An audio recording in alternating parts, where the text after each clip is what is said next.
Bonjour, ici Sébastien du site internet chococlip.com. Donc de nouveau avec Laurent Gerbeau. Bonjour Laurent. Bonjour Sébastien.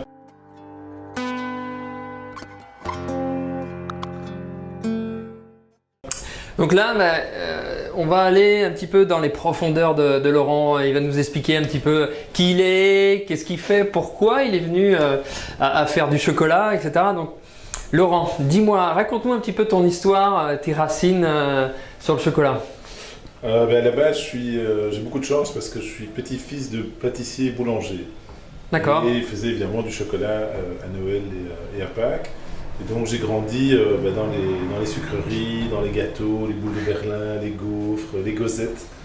Et on était vraiment pourri gâtés comme enfants. Voilà, j'imagine que là, tout ce qui tombe sous la main, le matin avant d'aller à l'école et tout ça, j'imagine. C'était mes grands-parents qui étaient boulangers. Et donc là, ils ont obligé leurs enfants à faire des études. Donc ils ont vraiment voulu sauter une génération. D'accord. Alors que toute la famille, tous leurs cousins, tous leurs oncles et tantes étaient boulangers, pâtissiers. Okay. Et eux voulaient que leurs enfants fassent des études le plus longtemps possible. Et donc la génération de mes parents et de mes oncles et tantes ont été interdits de profession.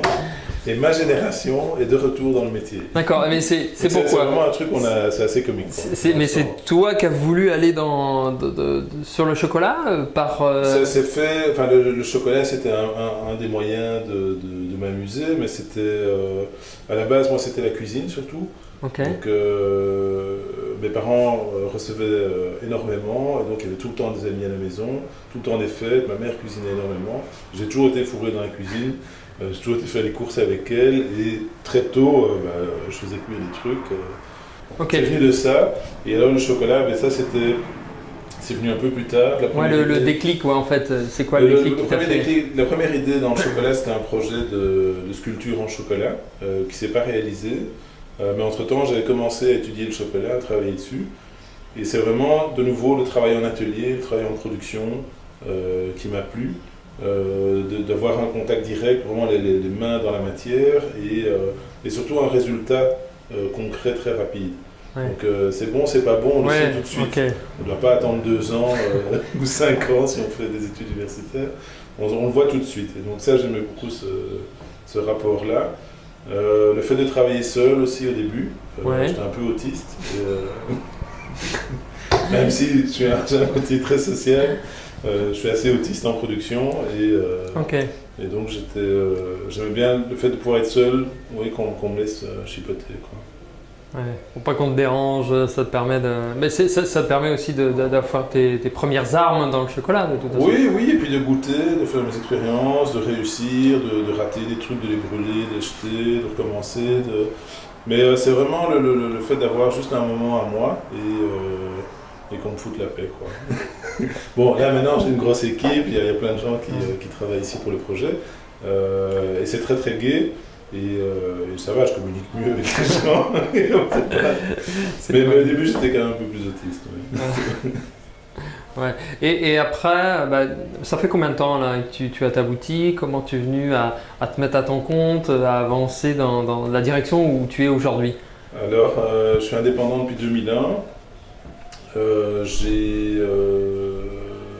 Le projet boutique, j'ai commencé à travailler dessus en 2006-2007.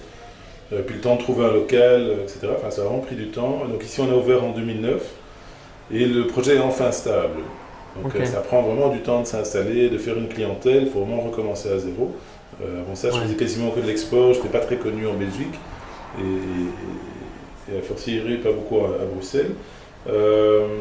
Et là maintenant j'ai vraiment une clientèle d'habitués, des gens qui sont addicts, quand ils ont des amis qui viennent à Bruxelles, viennent visiter la chocolaterie, leur présenter. C'est des goûts un peu différents des chocolats belges classiques, hein, donc soit on aime, soit on n'aime pas, c'est très très simple. Ce que tu me disais un petit peu, toi tu vas chercher un peu tes couvertures, alors couvertures sont ton chocolat, hein, pour faire tes montages et tout ça, tu prenais du Domori, hein, c'est ce que tu me disais.